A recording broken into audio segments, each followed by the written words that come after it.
Hello అందరికీ welcome back to our channel Praveen 143. ఈరోజు దొండకాయ ఉల్లికారం ఏ విధంగా తయారు చేసుకోవాలో తెలుసుకుందాం.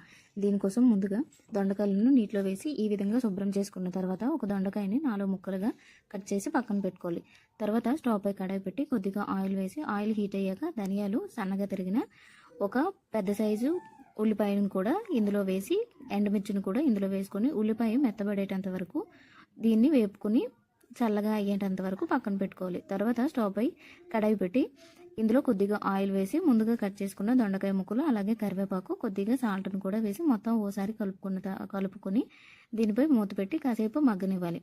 ఇది మగ్గేలోపు ముందుగా వేపుకున్న ఉల్లిపాయ మిశ్రమాన్ని ఒక మిక్సీ జార్లో వేసి అలాగే వెల్లుల్లి రెబ్బలు కొద్దిగా జీలకర్రను కూడా ఇందులో వేసి దీన్ని కచ్చాపచ్చాగా గ్రైండ్ చేసుకొని పక్కన పెట్టుకోవాలి.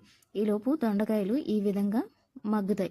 ఇలా మగ్గిన తర్వాత ముందుగా గ్రైండ్ చేసి పెట్టుకున్న ఈ మిశ్రమాన్ని కూడా ఇందులో వేసి దీని అంతటిని ఓసారి కలుపుకొని సర్వ్ చేసుకుంటే సరిపోతుంది. అంతే.